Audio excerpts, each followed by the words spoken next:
Hey everyone, it's Dr. Kayla McHale from Henderson Chiropractic Center, and today I want to talk to you guys a little bit about sleep. I want to talk about developing sleep routine and some tips and tricks that hopefully you can take home with you in order to fall asleep, stay asleep, and wake up a little bit more revived in the morning. So the first thing I want to talk about is a sleep routine. Now, sleep routines are different for everyone. Just because it works for me doesn't mean it works for you. So it's really important just to figure out what works for you and your family. Some people need 30 minutes to wind down, some people need an hour. It's just different depending on your lifestyle, but the most important thing is that you just figure this out and kind of stick to it throughout your week and on a day-to-day basis.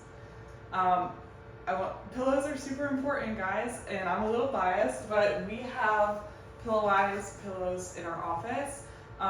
They're soft, they're comfortable, they're supportive, but my most favorite thing about Pillowise pillows is they're actually customizable. So whenever you come into our office, we take some measurements and we figure out what size works for you, and it's different for everyone.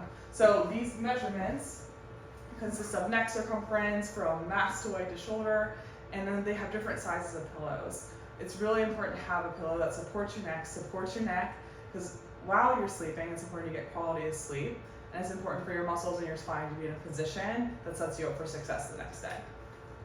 Getting unplugged, we live in a world where technology absolutely rules our day-to-day activities.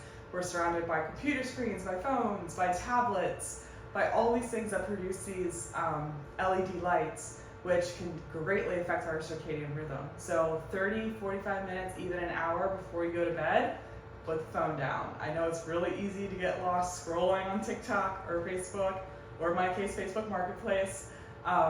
But it's really important to just put the phone down, put it in a separate room if you can, but really to give your eyes and your brain a break from just looking at that light all day. Curtains are a great way to do this as well. Creating a really dark environment helps our body just kind of relax and shut down and get really good restful sleep. Blackout curtains are a great way to do this, and they're pretty cheap on Amazon and at Walmart. So if you're able to, get some blackout curtains, create like a bat cave environment, and allow your body to really relax and enjoy that darkness. This is hilarious, the gremlin roll. Sometimes I'm very guilty of this, but what happens is after dinner we're relaxing, we're watching our TV shows, we're hanging out with our family, and we tend to creep to the fridge and get some snacks, which is okay if we're going for good options, but if we're going for snacks that are high in sugar, nachos, cereal, ice cream, things like that, it's raising our blood sugar, which is going to then plummet while we're sleeping, and it's going to increase our cortisol levels, at that 3-4 o'clock hour when we wake up and you're like, oh my gosh, why am I wide awake? Well, it's a blood sugar issue. And a lot of times what the cause of that is going to the fridge right before we go to bed to have a snack. So a good rule of thumb is, a couple hours before you go to bed, just try and set a boundary with yourself. Like, all right, I'm not gonna go for a snack tonight, and if it is, make sure it's a good, healthy snack, like something like a handful of almonds or something. This is a big one. I get it. After a long, hard day, sometimes when I go home, you want to have a drink. Maybe it's wine, maybe it's beer, whatever it is. This is kind of what I alluded to earlier about the blood sugar. Most alcohols are really high in sugar content, so they cause our blood sugar to raise, and then it will plummet, which will cause our cortisol to rise at an hour that we don't want it to.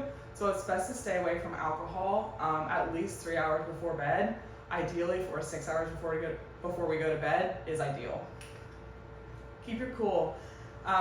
We live in this world that it's really easy to get stressed out by a lot of things because there's a lot of stressors in our life. The more that we kind of concentrate on sleep and like, okay, I gotta do this, and I gotta do this, and do this, sometimes that's enough to just throw us out of whack anyway.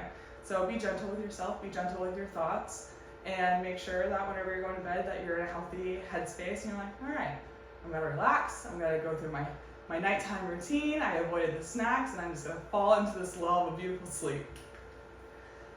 This is a really good trick too, guys, keeping your room nice and cool.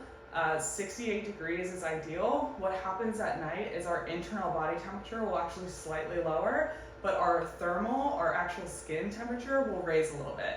This is why it's pretty common to wake up in the middle of the night feeling like extra hot or warm. It's not that your internal temperature is rising, but since that is lowering, our skin temperature is rising, so it gives us this effect of being really hot and sweaty. So we can negate this by setting our AC at a little lower temperature. 68 degrees is ideal, but somewhere between like 68 and 70 degrees, our body seems to, and our physiology seems to respond really well to that.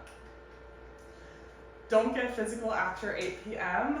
I know it's hard to squeeze in workouts at any time in the day, and sometimes we enjoy getting them in later at night. But when we work out, we release all these endorphins, we feel really good about ourselves, so we kind of get excited. And our fight and flight, our nervous system kind of amps up a little bit, so it makes it a little harder to fall asleep, and especially get into like a healthy REM if we work out too late at night. So I would make the cutoff at 8, but even more so, I'd probably cut it off at like 7. And if you're able to, try and wake up, get that workout in the morning or early afternoon. It'll carry you through the rest of your day. You'll feel good. And working out in the morning and the afternoon will also help you sleep better at night. Consider a sound machine. These things are great. So some people like thunderstorms, some people like rainforest noises, or if you're like me, you just want it to be dead quiet.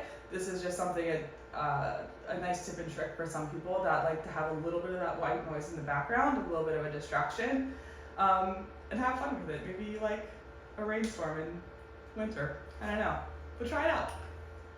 These are some supplements that you can try. Kava. Kava is really good. There's a lot of really good research coming out about kava. This can help relax you. This is important for people that are a little bit more anxious or have general anxiety disorder.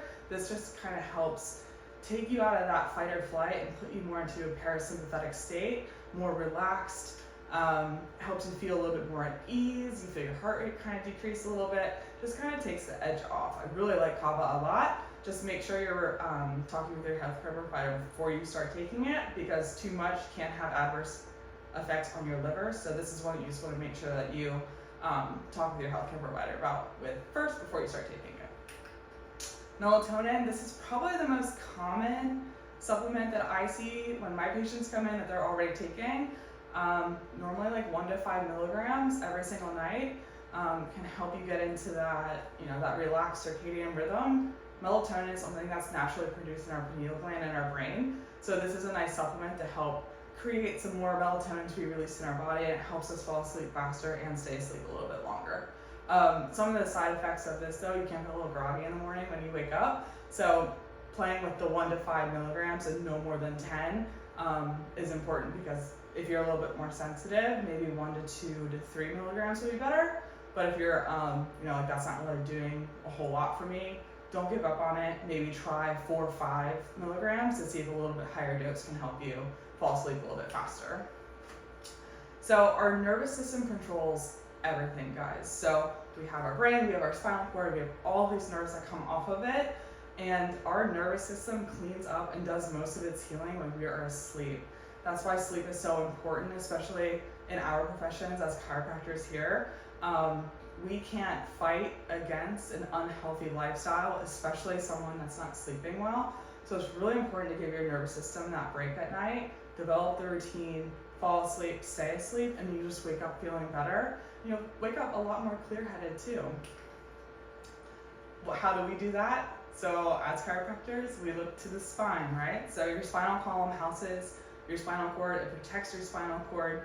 And as chiropractors, what we do is we try to remove that interference surrounding your spinal cord by adjusting those joints, by getting things to move a little bit better, by trying to take your system out of that fight or flight state, moving it more into a relaxed parasympathetic state, which can allow you to relax a little bit more and then hopefully in turn get you some better sleep.